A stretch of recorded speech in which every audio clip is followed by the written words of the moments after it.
Our first speaker is Dr. David Das. He's going to talk on why an endocrinologist, well, why a gastroenterologist. Bernard often describes Dave as the patient centre of the North West region. He's certainly always been hugely jealous of his time delivering talks and advice both in this region and nationally. He's a highly respected gastroenterologist, recently retired from Stepping Hill Hospital in Stockport. Dr. Das has had a career-long interest in genetic hemochromatosis and was instrumental in setting up a centre of excellence for the treatment of GH at Stepping Hill, and is a great advocate for improving patient pathways. He's adept at making the science of GH accessible to our audiences and always interesting. Dave, where are you? It is. Thank you very much, Howard. Thank you very much, David, for inviting me. As you have seen, I'm 1 year into retirement, so 1 year out of date, but I'll try my best. I can see many familiar faces, so for them, I'm afraid there's going to be a bit of repetition, so bear with me. There are 4 points. Next slide, please. In this 20 minutes, I'm going to sort of cover basically 4 points spread over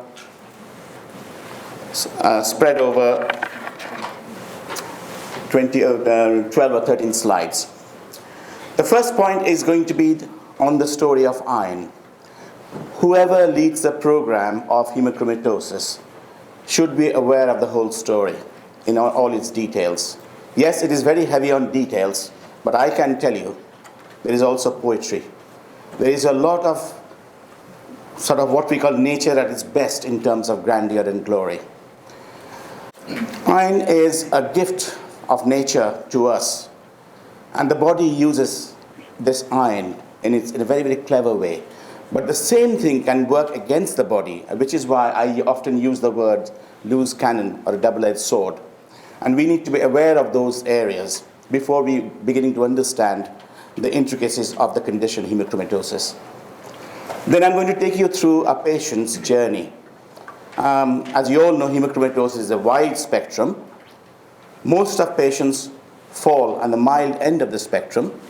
A tiny minority fall in the bad end of the spectrum, and I have picked up one of those patients and his journey. Unfortunately, he is not with us anymore, but his wife has been very gracious and very kind to me, and I always use that slide as a talking point. Then I go to the point of why should a GP refer patients to a gastroenterologist, and how does it sort of help him to frame his mind who to refer to. And finally, I'll come up with my idea of what a bundle of care should be. I developed a service of hemochromatosis at Stepping Hill Hospital over my entire consulting career of 17 years, starting from scratch. And I have formed my own ideas and put them into a sort of what we call a bundle of care, and I will talk about it. More and more conditions are now being seen through the health service and also the insurers as a bundle of care in terms of payment, in terms of improving your service, etc. So going to the first slide of, this is always the base slide. I use this as a almost touching base.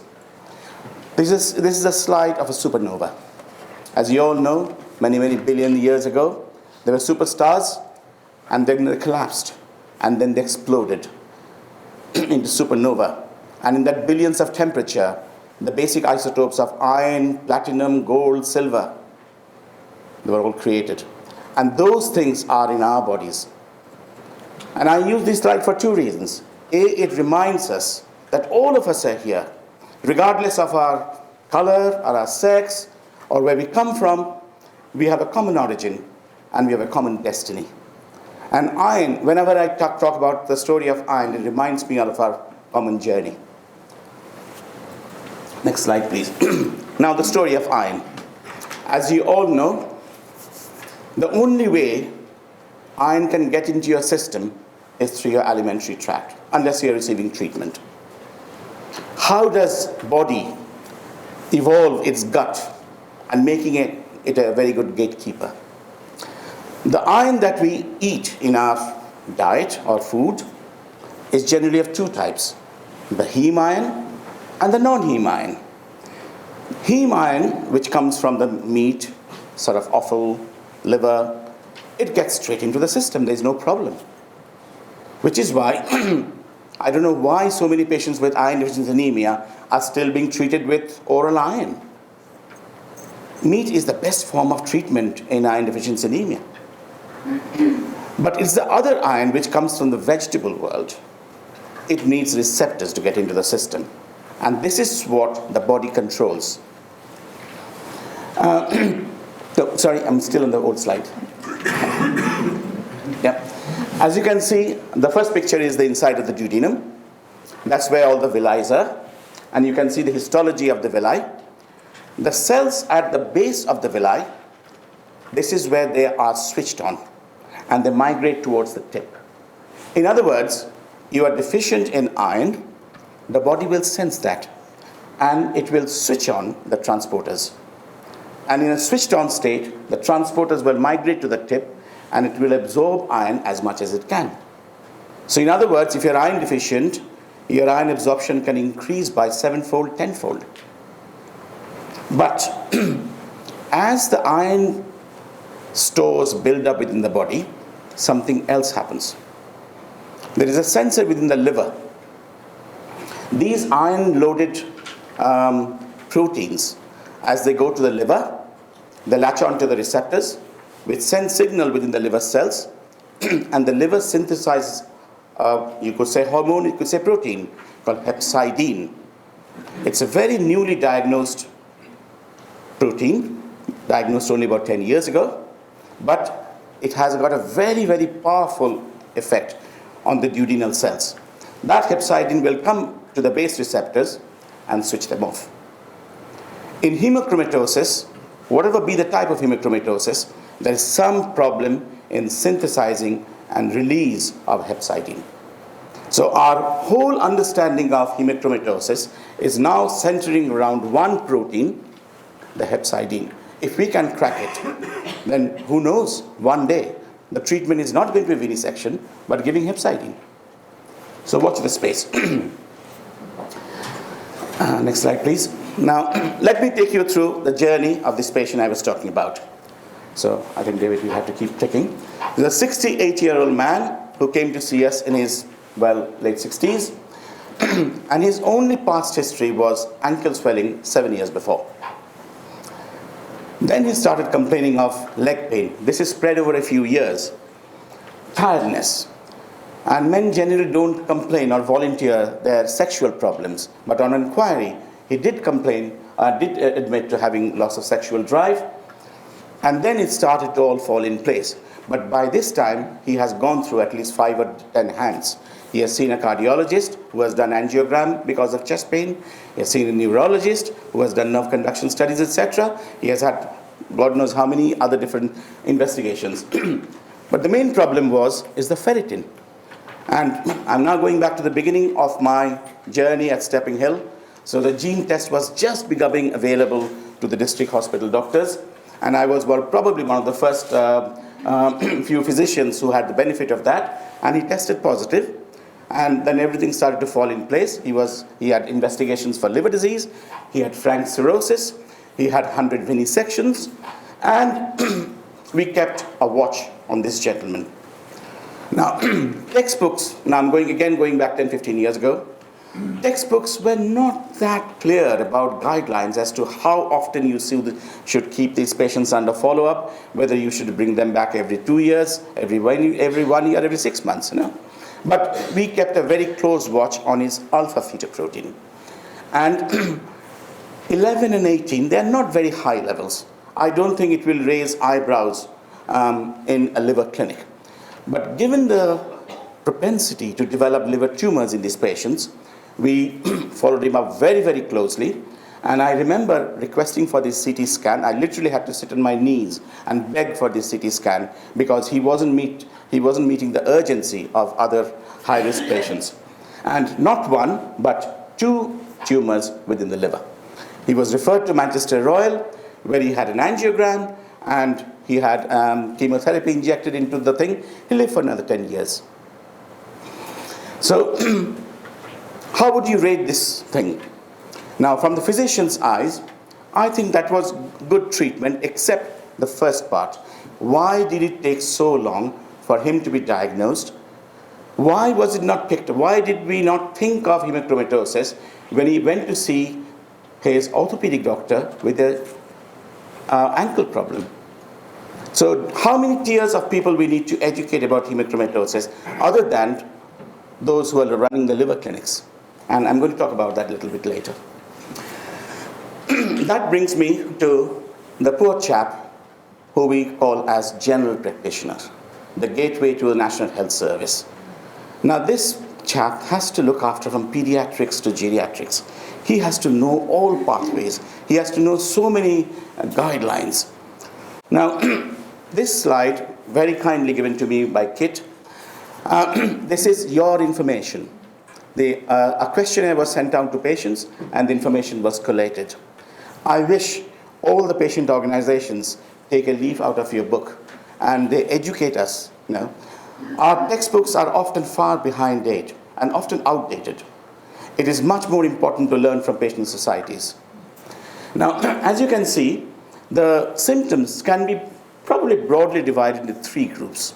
The first group, as you can see, is pain. Pain is so common in hemochromatosis. And I'm amazed to see the ignorance of physicians in general to understand that. They probably dismiss it. If you go with a simple pain, complaint of pain, you will probably end up getting painkillers. 72% had joint pain long before the arthritis has set in. A quarter had abdominal pain, which was probably diagnosed irritable bowel. Half of them had chest pain. And as I said, many of them ended up having angiogram because they went to see the cardiologist. Fatigue, as we know, is a very common problem. Then the miscellaneous symptoms, the neurological problems, mood swings, panic attacks, dizziness. I mean, these are your complaints, I've not invented these. They are so common in this group, and it is not written in textbooks.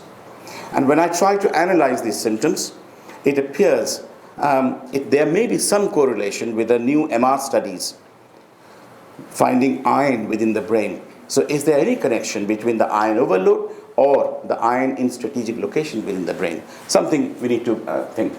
And then we have the sort of combination of other things. Liver disease, only a quarter of patients. It's not that common. Now, once we make the diagnosis of a suspicion of hemochromatosis, you look for certain things. And there should be a pathway of care looking routinely for all these complications. Arthropathy, which is very evident, the patient will complain, and you have the typical joint deformities. Endocrinopathy, I don't want to dwell too much on the endocrinopathy because we may have a speaker dwelling on that, but sexual problems are very common in hemochromatosis, and there may be some correlation with the low levels of hormone from the pituitary.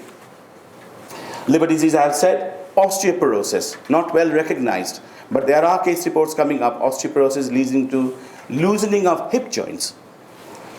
Infection risks are high in hemochromatosis. Not well recognized, but this comes to fore after liver transplant. Hemochromatosis patients do not, unfortunately, do that well after liver transplant because of the high infection risks. Cancer, and I'll touch on cancer later. Next slide, please. Now, are there any other areas which have not been explored? Now, in 2008, my database was coming up to about 100 patients. I thought that I would look into my database, see there any unusual things that's coming up. And I found that 50% of my patients were on blood pressure pills. Now, making allowance for the age at which hemochromatosis presents, still that's a much, much higher proportion compared to general population. So is there a connection between the two? I put up a poster in one of our sort of local meetings. Didn't get much of support from my gastroenterology colleagues. But lo and behold, 2 years later, next slide please. This is a paper which came out in one of the mainstream journals, Journal of Internal Medicine. Hemochromatosis and iron overload. They found a high association of not only blood pressure, but left ventricular hypertrophy, which by itself is a high risk for all cardiovascular problems. So the The point I'm trying to make, the story of hemochromatosis is unfolding. The whole chapter has not been written. With more and more genes now being identified, we need to understand better genotype-phenotype correlation. We need to have a better partnership and understanding between the clinicians and the geneticists. Next slide, please. Coming to liver disease. As I said, hemochromatosis is a wide spectrum. Liver disease only in 27%, was a quarter of individuals. Severe liver disease, not more than 5%. It is only this group where longevity is compromised and the risk of cancer is high. Now, why so few with hemochromatosis get liver disease? So are there any risk factors that we can identify? I guess the answer will come from the genetic studies, better genotype-phenotype correlation. But we, the physicians sitting in the outpatient's clinic, can we see any patterns or can we identify any phenotypes by which we can say, look, you are more at risk of liver disease or cirrhosis, you better stay under much regular follow-up. Now, this was a study that was presented in 2012. The first line is the predictor. The second column is the odds ratio. So higher the odds ratio, the higher the risk. The third one is the confidence interval. The fourth is the p-value. As you know, lesser the p-value, the better. So things that are standing out, the first one is the iron concentration within the liver, which we all know. There's nothing new about it. But males are more at risk. If you have diabetes, your definitely risk go up, proportionally very high. Alcohol is a risk. Liver fat within the liver, or steatosis, that is also coming up as a high risk. Hypertension, unfortunately, in this study did not come up as that a high risk.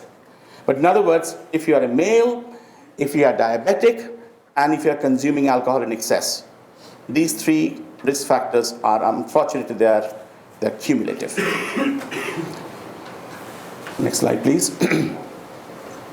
Another different facet of hemochromatosis, another evolving story. I think Keith mentioned this morning about a chap called Pete Angelo. He's a big name in hemochromatosis, and I've heard him speak at Royal Free a couple of times before. Now, he sees a parallel between diabetes and hemochromatosis. They both have come through this evolutionary mechanism, which is there is a bias towards iron and fat storage. Normally, nature would reject anything which is an aberration, but it has somehow allowed iron to be accumulated within individuals and for them to thrive and procreate and spread the genes. And the same thing with diabetes. Next point, please. And there is a hormone and there is a receptor problem.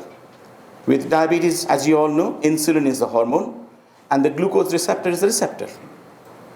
If you look at hemochromatosis, you find a similar parallel. Your hepcidin is the hormone and your ferroportin is the receptor. So in all the different combinations of hemochromatosis, there is a problem either with the hormone generation or with the receptor resistance or the receptors not working.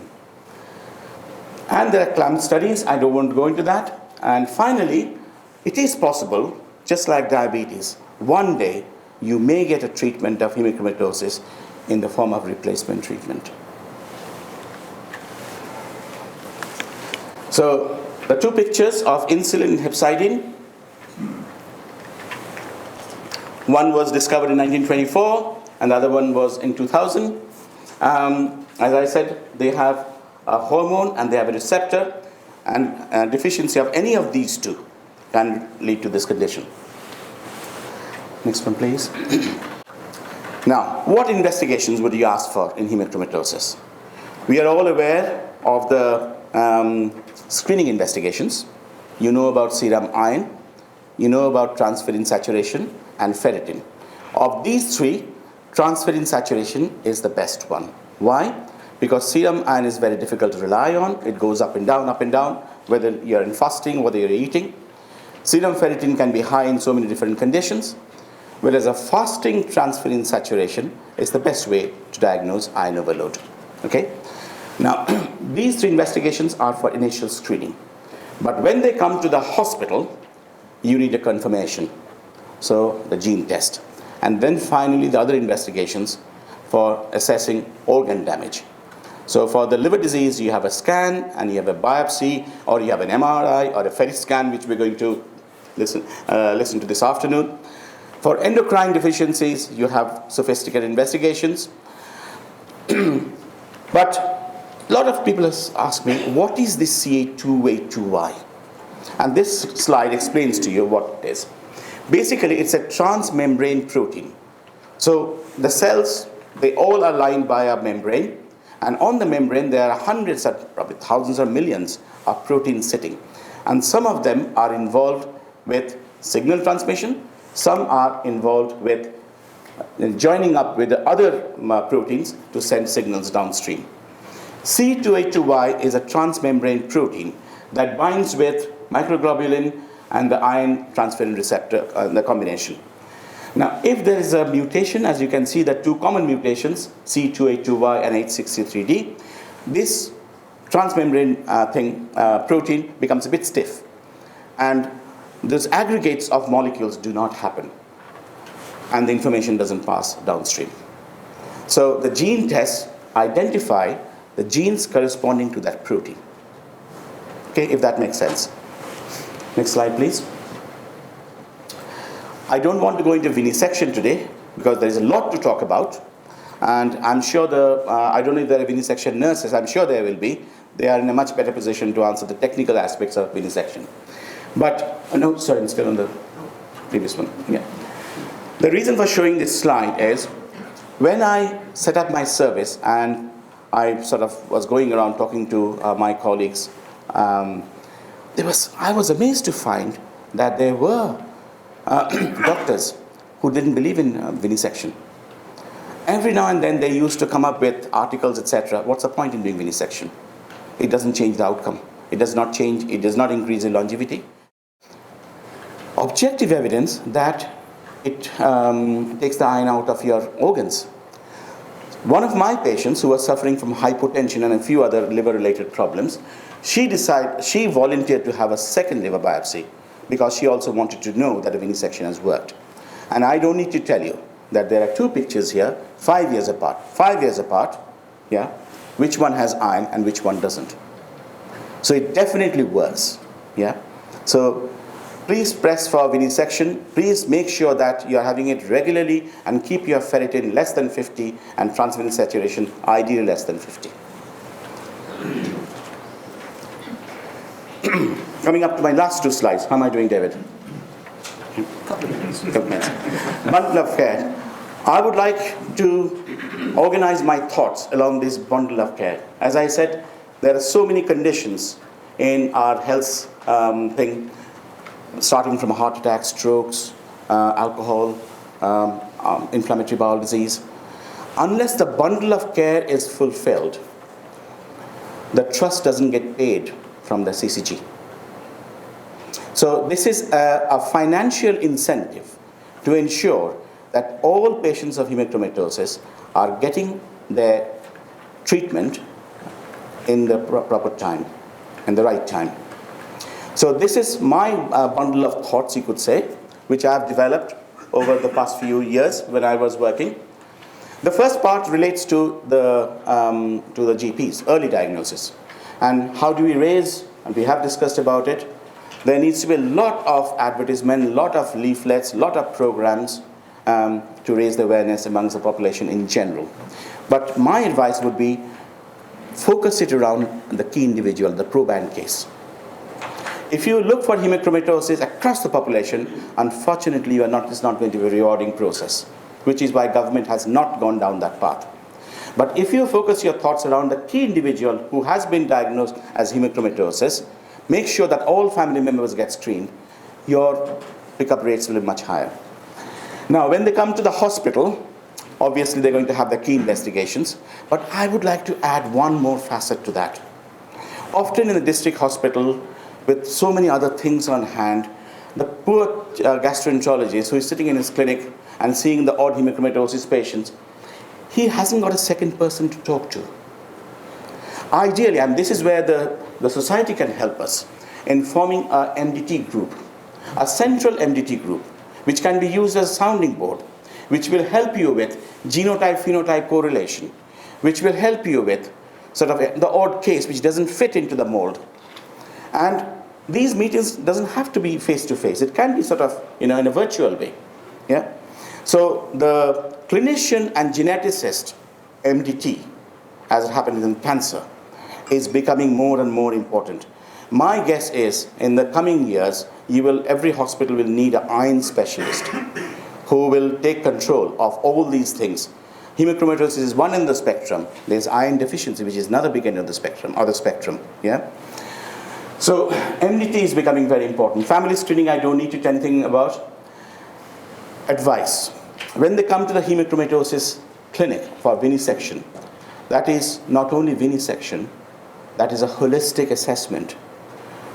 Every time you come to the clinic, I'm sure you have lots of questions in your head. You read internet, you read, I heard this morning that there are so many sort of conflicting reports on the net, and you would like to have real answers. Some of that you could direct to the society, but you would need someone sitting face to face and discussing with you. This is where we need a bundle of care. So awareness and knowing the scientifically accurate information at the sort of front level.